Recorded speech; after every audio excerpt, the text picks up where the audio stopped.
Cinco de Mayo will always be celebrated more in the United States than in Mexico, because in Las Vegas, it has become the equivalent of Super Bowl Sunday on boxing's calendar. Since 2003, the first weekend in May has become an annual reason for thousands to descend upon the City of Sin for a bonanza of big prize fights. So let's take a look at the most influential fighters to lace up the gloves for boxing's biggest weekend.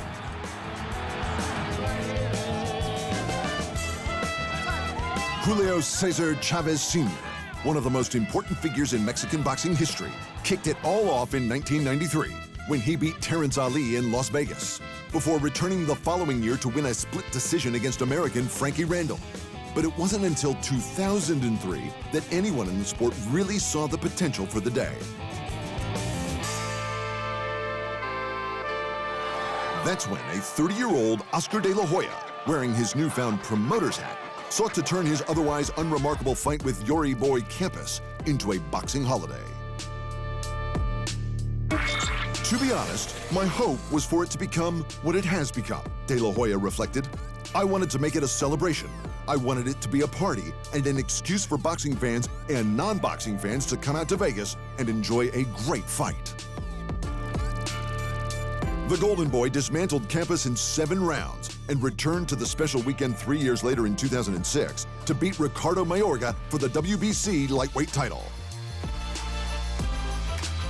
De La Hoya would return to Cinco de Mayo for one final time a year later to face his money-making heir apparent, Floyd Mayweather Jr., who would take what boxing's first Mexican-American superstar did and turn it into the biggest, brightest date on the fight calendar. In his maiden voyage at junior middleweight, Mayweather's split decision victory won more than the WBC title from De La Hoya in 2007. He transformed his image from Pretty Boy Floyd to Money Mayweather, set a record 2.4 million pay-per-view buys, and changed the game itself. I knew I was going to beat Oscar and make all the Mexican fans my fans too, Mayweather reminisced. I turned Cinco de Mayo into Cinco de Mayweather.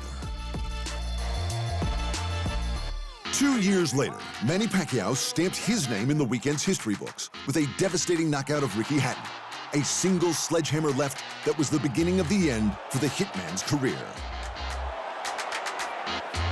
And after years of posturing, 2015 Cinco de Mayo headliner saw Mayweather take on the Pac-Man in the highest-grossing fight in history. While the fight itself didn't live up to the hype, with Mayweather winning a dull, unanimous decision, they sold a jaw-dropping 4.6 million pay-per-views.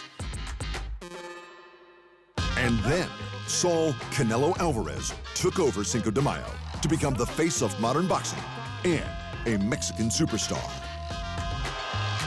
After knocking out Britain's Amir Khan in the 6th round of his Cinco de Mayo debut in 2016, the icon moved his attention to the son of the fighter who started it all, Julio Cesar Chavez Jr.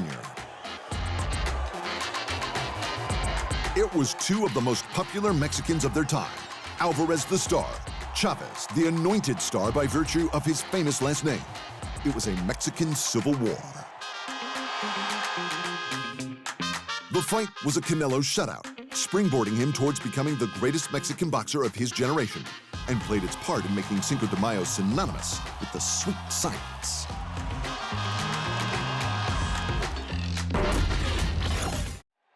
Thanks for watching, and remember, if you want more fight sports in your life, just hit the subscribe button.